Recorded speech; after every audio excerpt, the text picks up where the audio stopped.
ఇప్పుడు వీళ్ళకి ఇంకో క్వశ్చన్ ఏంటంటే మమతా బెనర్జీ గవర్నమెంట్ పడిపోవాలి పడిపోవాలి అంటున్నారు. ఒక ముఖ్యమంత్రి స్థాయి వ్యక్తి రేపులు చేయండి, మర్డర్లు చేయండి అని చెప్పరు. ఆడ ముఖ్యమంత్రి ఉన్న దగ్గరలో ఆడపిల్లలకు అన్యాయం జరుగుతుంది అంటే ఈ క్యాలిక్యులేషన్స్ ఉంటాయి చూసావా, ఏదేదేదో. అంటే గతంలో మా తెలంగాణలో చేసినట్టు వాడిని ఎన్కౌంటర్ చేస్తారు. ఎన్కౌంటర్ చేసినా పెద్ద విషయం కాదు అది. వాడికి ఎంత పెద్ద శిక్ష వేసినా వాడు కూడా రెడీగా ఉన్నాడు, శిక్ష నాకు పడుద్దిలే అని. అంటే వాళ్ళలో రియలైజేషన్ లేదు, వీళ్ళకి నిజాలు తెలియట్లా. పేరెంట్స్కి న్యాయం జరగాలంటే వాడిని చంపితేనే న్యాయమా? పోయిన పాప అయితే తిరిగి రాదు కదా, అమ్మాయి రాదు, బతికి రాదు. అండ్ ఆవిడకి ఎన్నో కళలు ఉంటాయి, ఆవిడ మీద ఎన్నో కళలు పెట్టుకున్న పేరెంట్స్ ఉన్నారు. పోనీ అనుకోకుండా ఏదైనా యాక్సిడెంట్లో చనిపోయినా జనాలు ఫీల్ అవ్వరు, ఏదైనా అనారోగ్యంతో చనిపోయినా జనాలు ఫీల్ అవ్వరు. కానీ వాళ్ళు సూసైడ్ చేసుకున్నా సరే కొన్ని రోజులు బాధపడతారు. కానీ ఇలాంటివి జరుగుతాయి చూసా, పాప ఆ పిల్లకి తెలియకుండా నరకం అనుభవించి ఇష్టం ఉన్నట్టు ఎటు పడితే అటు కొట్టేసుకుంటూ 14 గాయాలు ఒంటిపైన. ఎముకలు విరిగాయి అంటే విరగలేదని చెప్పారు, బట్ ఒంటిపైన మాత్రం 14 గాయాలు. గాయాలంటే నార్మల్ గాయాలు కాదు, చాలా పెద్ద పెద్ద గాయాలు, ఆ రేంజ్ గాయాలు. అంటే ఎలా కొట్టుంటాడో తెలియదు. వాడి పోలీస్ బాడీ కాబట్టి ఏదో రకం పంచులు బాగా గట్టిగా కొడతాడు. అమ్మాయి పాపం, ఆడపిల్లలు సున్నితంగా ఉంటారు, కిందేసి తొక్కడం, చున్నీ పట్టి తల తీసి అటేసి ఇటేసి కొట్టడం, కళ్ళు ఇలా పెట్టి ఇలా పీకాడంట. వాడికి అసలు అలా ఎందుకు చేయాలనిపించిందో. ఆ పిల్ల గోర్లు వీడి డిఎన్ఏకి అయితే మ్యాచ్ అవుతున్నాయి, అందులో ఉన్న చర్మం తాలూకు అవశేషాలు అవన్నీ కూడా. అండ్ ఏ ముఖ్యమంత్రినైనా అలా టార్గెట్ చేయడానికి తప్పది.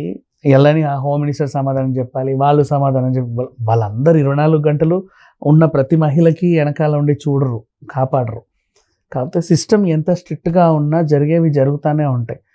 ఇట్లాంటివి మళ్ళీ జరగకుండా ఉండాలంటే ఇట్లాంటి వాళ్ళకి శిక్షలు ఎన్ని వేసినా తక్కువే అన్నట్టు ఉంది. వాళ్ళని బహిరంగంగా శిక్షిస్తూ ఉంటే కొంచెమైనా తగ్గుతా వస్తాయి ఇలాంటివి. ఎందుకంటే ఇప్పుడు రాత్రిపూట మనం రైల్వే స్టేషన్లలో కూడా చూస్తాం, చాలామంది ట్రైన్ కోసం అలా పడుకుంటారు అమ్మాయిలు, వెళ్ళి రేపులు చేసేస్తారా? లేదు కదా. బస్ స్టాండ్లలోనూ ఉంటారు, ఆ బస్సులో వెనకాలకు తీసుకెళ్ళి రేపులు చేస్తారు, చేయరు కదా. ఎక్కడన్నా అమ్మాయి ఉందంటే అది అమ్మాయి, ఆమె నిద్ర కోసం ఆమె పడుకుంది, నా నిద్ర నేను పడుకుంటాను అని ఎవడైనా అనుకుంటే ఇలాంటివి జరగవు. ఆడు అనుకోవాలి అంటే చేయడానికి భయపడాలంటే శిక్షలు అంత కఠినంగా ఉండాలి.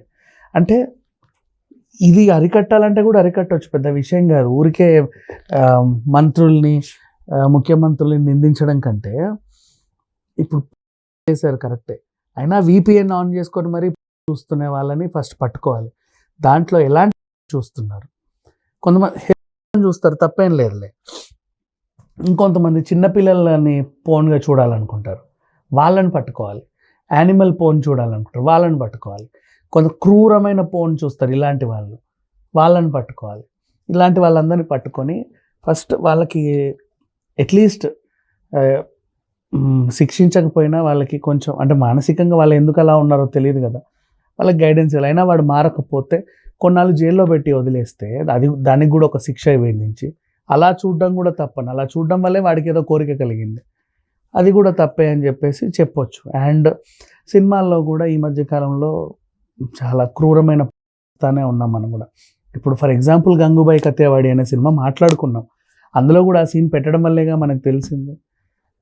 సరే ఒకప్పుడు గంగూబాయి అనుభవించే ఉండొచ్చు అనుకో, అంత క్రూరంగా మనకు చూపించకూడదు. ఇట్లాంటి వాళ్ళకి కొంతమందికి అయ్యో పాపం అనిపిస్తుంది, కొంతమందికి ఇలా కూడా చేయొచ్చు కదా అనిపిస్తుంది. 2 రకాలు ఉంటాయి కదా.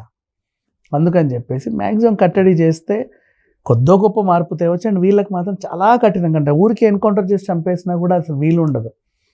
జనం మధ్యలో పెట్టి అందరు చూస్తుండగా బహిరంగంగా రోజుకి రక్తం బొట్టు చుక్కలాగా పొడిచి చంపితే వాడికి ఆ బాధ ఏంటనేది తెలుస్తుంది. దాన్ని చూసి అమ్మో ఇంతగా శిక్షిస్తారా అని. ఇప్పుడు ఆ గరుడ పురాణంలో చదివిన వాళ్ళు కానీ, లేకపోతే చాలామంది మాట్లాడుకునే ఉంటారు, చచ్చాక యమలోకంలో నూనెలో వేయిస్తారంట, చేతులు కాళ్ళు కొట్టి కోసేస్తారంట, రక్కేస్తారంట, ముళ్ళ మీద పడుకోబెడతారంట, ఇట్లాంటివన్నీ ఉంటాయి కదా. అటా అనేది కాదు, కళ్ళ ముందు చూపించాలి, అది టెలికాస్ట్ చేయాలి అందరికీ, అన్ని ఛానల్స్లో వాడిని శిక్షిస్తా, అన్ని ఛానల్స్లో లైవ్ పెట్టి టెలికాస్ట్ చేస్తే అందరూ చూస్తారు, అమ్మో నేను కూడా ఇలా చేస్తే నన్ను ఇలా చేస్తారు అని వాళ్ళకి తెలుస్తుంది. అప్పుడు మానేస్తారు బేసిక్గా చెప్పాలి అంటే. అయినా సరే మారట్లా. ఎందుకంటే ఎన్‌కౌంటర్‌లు చేసినా మారట్లా, జైల్లో వేసినా మారట్లా, భయంకరమైన శిక్షలేసినా మారట్లా. చేసేవాడు చేస్తానే ఉన్నాడు.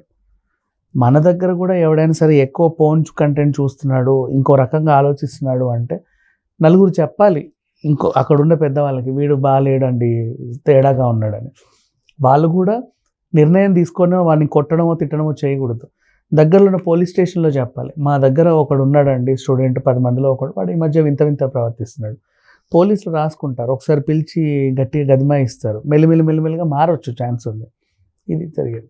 Thank you sir. ఇప్పుడు వీళ్ళకి ఇంకో క్వశ్చన్ ఏంటంటే మమతా బెనర్జీ గవర్నమెంట్ పడిపోవాలి అంటున్నారు.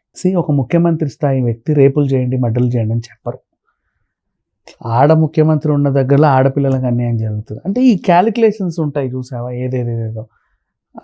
అంటే గతంలో మా తెలంగాణలో చేసినట్టు వాడిని ఎన్కౌంటర్ చేస్తారు. ఎన్కౌంటర్ చేసినా పెద్ద విషయం కాదు అది.